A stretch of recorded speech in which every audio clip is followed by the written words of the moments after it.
Welcome back to Figure Depot. Today we're taking a look at the GameStop exclusive Teenage Mutant Ninja Turtles Shredder from NECA Toys.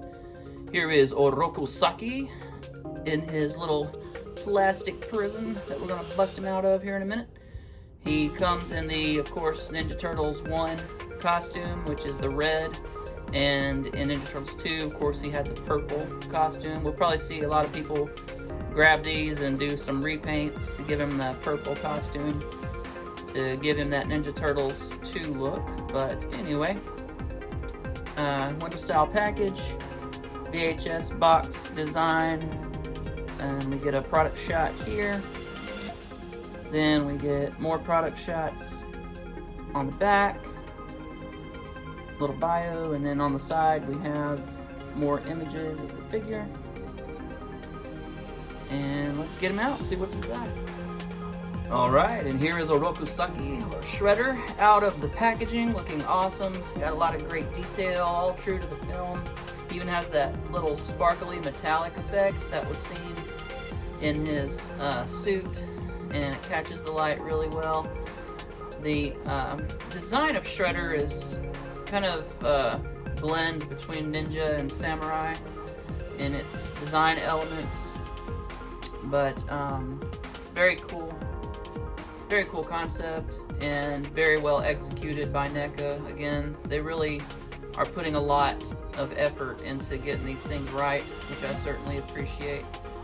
Some of his joints are a little stiff, and I don't have a hairdryer where I'm at to loosen those up right now, so the demonstration of the articulation is not going to be quite as thorough as it normally is. I do apologize for that. But looking real quickly at his accessories, he does come with this bow staff with the spear tips on the end, which he famously uses to fight the turtles at the end of the first film.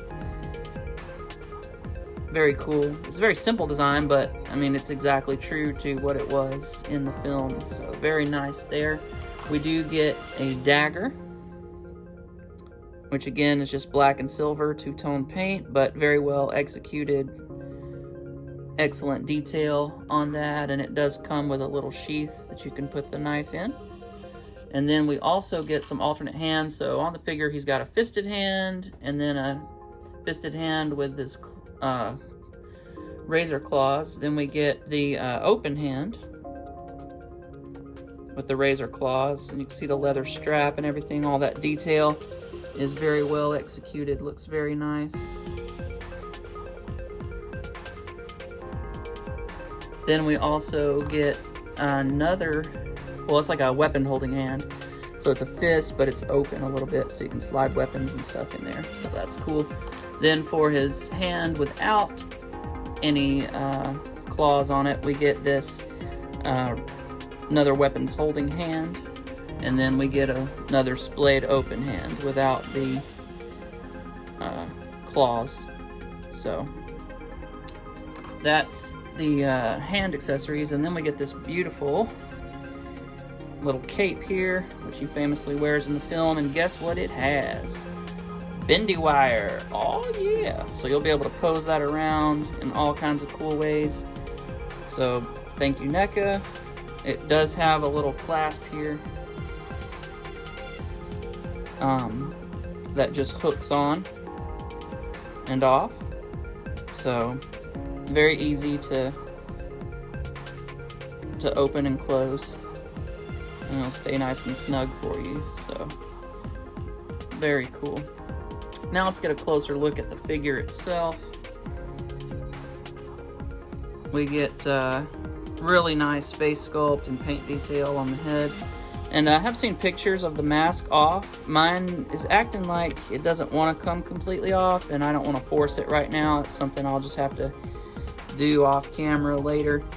But the detail, the wash on the helmet there, and the nice sharp silver little bits there on the top, all looks amazing. The mask detail is awesome. It's got the screen where you can kind of see through into his mouth, just like you could on the film. He's got these shoulder bells that have this nice sharp spikes on them. You can see that figures sparkle in the light as I rock it back and forth with those metallic flake details in there. He has this his little short belt there tied up, and we get more spikes over here, more over here. Lots of great detail on this guy, just really cool.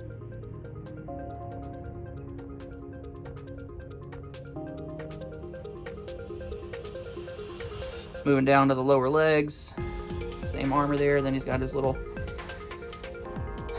feet wraps. I can't remember what these are called. It's a specific type of boot that you can get that have the toes separated. It's escaping me at the moment. My apologies. So let's bring him back out and look again here real quick at the articulation. So again, as I mentioned, I'm not able to give you the full range because some of it is frozen and I got to get some heat on it, but you can see his mask moving there, so I know it comes off. But anyway, head's on a ball peg, and he's got a little floating collar here, so it'll move around as you pose the figure. The arms do come out to the side and back down, but his are frozen on both sides. We do get double jointed bend here at the elbow. That's working. His swivel is working pretty good for me there at the waist. The legs are kicking pretty well. His little diaper piece is keeping him from kicking forward too much. We do get double jointed knees, but only the top joint is bending on mine at the moment. Let me see if this one will go. Nope, this one's frozen too, so I got to get some heat on those, but they are double jointed. And his legs do go out. Oh, look, they're starting to move. There we go. Now we're moving. We're moving. Okay, so that's all I can get right now. I figure with some heat on it, we can do a little better. But that's all we're getting at the moment. And for the ankle articulation, I can see the joints in here. He does have a swivel, or he does have a front and back rocker. Oh, there it goes. So that one's working pretty good. And I feel like there might be some pivot in there, but mine's frozen, so I'm not going to force it at the moment. And but anyway, there's a look briefly at the articulation that on mine is not frozen. Now I'll have to show you the rest later. So here's a look at Orokosaki with his cape on, and I don't have it fastened all the way around his neck. I've just kind of got it draped over his shoulders like he had it when he came in and Tatsu took it off when they were initiating one of the new foot soldiers. So yeah, pretty cool. Looks really great. Loving the bendy wire, so we can flex that around however you want, make it real dynamic looking, and it's gonna be really cool. Just for size comparison, here's Mikey, and you can see he stands just a little taller than they do, probably about a ½ inch taller. And yeah, can't wait to get some good pictures of these guys. It's gonna be a little while because again, we're renovating my house right now, and so most of my stuff is put away, so it's gonna be hard to get some good pictures at the moment, but once we get all moved back in, I'll get it out and get to it. Thanks so much for watching today. I hope you have a great day. I hope you enjoyed this review. Apologize for not being able to get all the joints moving, but these NECA figures are very delicate, and you just got to take your time with them, got to put some heat on them, and just slowly work the joints until they start moving. All my turtles were that way. They had random joints that didn't work from figure to figure. So just be careful with these guys. Don't just pull it out of the package and start trying to snatch the joints around, because you will break them. Just put some heat on it and just very gently, very slowly start trying to work them, and they'll slowly break loose. So, and especially be careful with the wrists on the hands, and if the joints are real tight where they're pegged into, it's going to it's easy for the pegs that are mounted into the wrists to pop out. I had one of Mikey's broke on me the little peg that hinges into this hand. So just be careful with your hands and stuff. Alrighty, I'll see you guys next time. Check out my Instagram, see pictures of and review content from other figures, and look forward to some of my Ninja Turtle action shots once I get settled back in. It'll probably be about a month. Alright, see you next time. Thanks for watching.